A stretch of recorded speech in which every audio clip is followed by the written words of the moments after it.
বন্ধুরা, এই সেই ঐতিহ্যবাহী চট্টগ্রাম রোড, যেখান থেকে ভাগ হয়ে কক্সবাজারের দিকে যেতে হয়।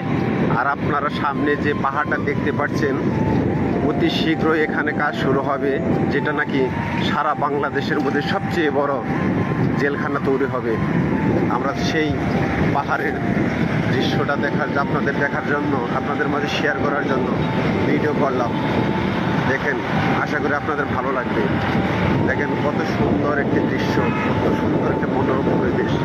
এখানে যদি আপনারা কখনো আসেন, বিকালে বসেন বা যে কোনো টাইমে বসেন, আপনাদের মনটা ভরে যাবে। দেখছেন কত সুন্দর চারদিক, রোডের দু সাইড শুধু পাহাড় আর পাহাড়। ওয়াও, এক্সেলেন্ট, অসাধারণ পাহাড়। দেখুন কিভাবে তড়িৎ গতিতে চলে যাচ্ছে আমাদের ওভারটেক করে সেই কক্সবাজারের গাড়িগুলো।